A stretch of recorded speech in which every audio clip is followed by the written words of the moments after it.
সন্ধ্যা হয়ে আসলো, এখন লাস্ট চা বানাবো, চাটা খায়ে তারপরে বেরোবো। এখানে প্রচন্ড হাওয়া হচ্ছে।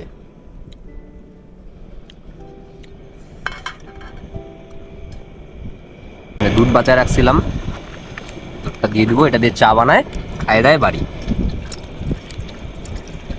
হালকা জল দিই, হাওয়া হচ্ছে।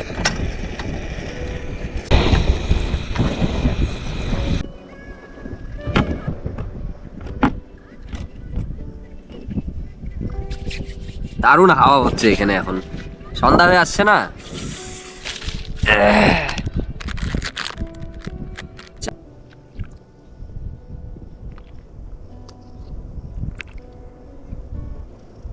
চাঁদটাও বেরোবে, চাঁদ বেরোনোর সময় হয়ে গেছে, আর কিছুক্ষণের মধ্যে চাঁদ বেরোবে।